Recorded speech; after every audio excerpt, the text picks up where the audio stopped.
ऐसा क्यों होता है कि एक रील देखने के बाद हमारा हाथ रील पर रील स्क्रॉल करते चला जाता है और हमें बहुत देर बाद याद आता है कि हम काफी देर से रील स्क्रॉल कर रहे हैं। किसी फास्ट फूड आइटम को देखने के बाद हम उसे खाने के लिए क्यों दौड़ पड़ते हैं, फिर चाहे हमने अपने आप को हेल्दी रखने के लिए कितने भी वादे और कस्में खाई हों। क्यों आज लोग वीडियो गेम्स के इतने दीवाने हो गए हैं कि गेम खेलते समय आने वाले कॉल को काटने में एक सेकंड भी नहीं लेते।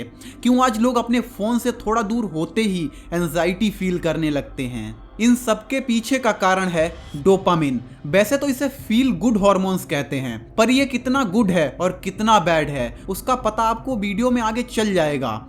डोपामिन एक न्यूरोट्रांसमीटर है। हमारी आदतों को बनाने में बहुत सारे न्यूरोकेमिकल्स हमारे दिमाग में काम करते हैं, पर उनमें डोपामिन एक खास ही रोल प्ले करता है, क्योंकि ये हमारी इच्छाओं पर, हमारे मोटिवेशन पर, हमारी याद रखने की कैपेसिटी और फोकस पर अच्छा और बुरा दोनों तरह से इफेक्ट डालता है। एक बात और कहना चाहूंगा कि आज की डेट में video games, Instagram, social media बहुत सारे लोगों के करियर बन चुके हैं। तो वो लोग तो अपना काम करेंगे, लेकिन लाइफ की डेफिनेशन एकदम सीधी है कि आपकी जो फील्ड नहीं है, जिस काम से आपका कुछ लेना देना नहीं है, उस काम में सिर्फ इंटरटेनमेंट के लिए आप अपने डेली के 4 से 5 घंटे बर्बाद नहीं कर सकते, अपने आप को बर्बाद नहीं कर सकते। और अगर ऐसा करते हो तो उसके रिजल्ट अच्छे नहीं होंगे, ये तुम भी जानते हो। अब हमारे दिमाग में डोपामिन कम होने पर या ज्यादा होने पर हमारा दिमाग कैसे रिएक्ट करता है, चलो उसे समझते हैं। डोपामिन पर बहुत सारी रिसर्च हुई हैं, जिनके रिजल्ट सच में बहुत ही डराने वाले हैं। एक बहुत ही फेमस रिसर्च है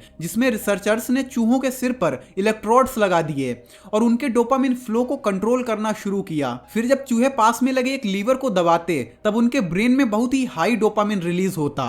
अब जब चूहों को समझ में आया कि लीवर को दबाने की वजह से उन्हें इतना अच्छा महसूस हो रहा है, तो वो बिना खाए पिए, बिना थके, पूरे मोटिवेशन और पूरे फोकस के साथ सिर्फ लीवर दबाते रहे। ये बिल्कुल वैसा ही है जैसे एक इंसान ड्रग्स या कोकीन लेता है। फिर जब अचानक से उनके डोपामिन फ्लो को बिल्कुल रोक दिया गया, तब वही चूहे एकदम से सुस्त और बेजान हो गए। खाना और पानी उनके सामने रख दिया गया, फिर भी वो उसे नहीं खा रहे थे। यहां तक कि वो अपने पार्टनर के साथ मीटिंग तक में इंटरेस्टेड नहीं हुए। यानी डोपामिन लिमिट में मिलता रहे तो हम किसी भी काम पर आसानी से फोकस कर सकेंगे, आसानी से चीजों को याद रख सकेंगे, पर लिमिट में। अगर ये लिमिट से ज्यादा बढ़ जाता है तो लो डोपामिन एक्टिविटी पर अपना फोकस रख पाना और उन्हें घंटों तक कर पाना बड़ा मुश्किल हो जाएगा। अब ये लिमिट कहां से आएगी, क्योंकि चारों तरफ तो हमें अट्रैक्ट करने वाली चीजें हैं, फिर चाहे वो हमारे फोन का नोटिफिकेशन हो या सड़क पर लगा किसी चीज का ऐड। तो चलो इसे समझते हैं। फर्स्ट है डोपामिन डिटॉक्स, जिस पर पहले से ही यूट्यूब पर सैकड़ों वीडियो पड़ी हुई हैं कि 7 दिन के लिए सब कुछ छोड़ दो, 21 दिन के लिए सब कुछ छोड़ दो, ना ही कुछ देखना है, ना ही कुछ खाना है, ना ही कुछ सुनना है और ना ही कोई हाई डोपामिन एक्टिविटी करनी है। यानी कि एकदम से मंक बन जाओ। पर क्या इन सब चीजों को छोड़ पाना इतना आसान है जैसा कि बताया जा रहा है?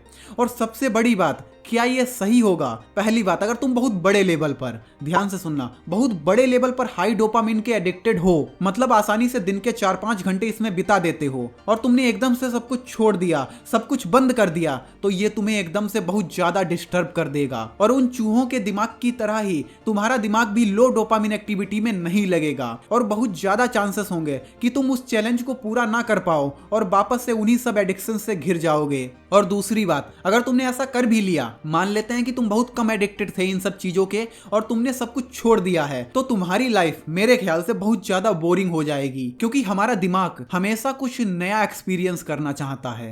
अब सेकंड है हेल्दी डोपामिन फास्टिंग।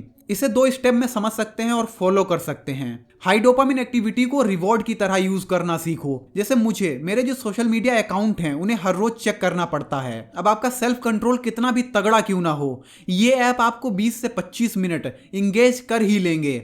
और धीरे धीरे मैं भी इसी चक्रव्यूह में फंसता जा रहा था और इससे निकलने के लिए मैंने डिसाइड किया कि सोशल मीडिया को एज ए रिवॉर्ड यूज करूंगा और दिन के सारे हाई फोकस वाले टास्क, जैसे वीडियो के लिए रिसर्च करना, स्क्रिप्ट लिखना, किताबें पढ़ना और भी कुछ काम करने के बाद ही सोशल मीडिया को हाथ लगाऊंगा।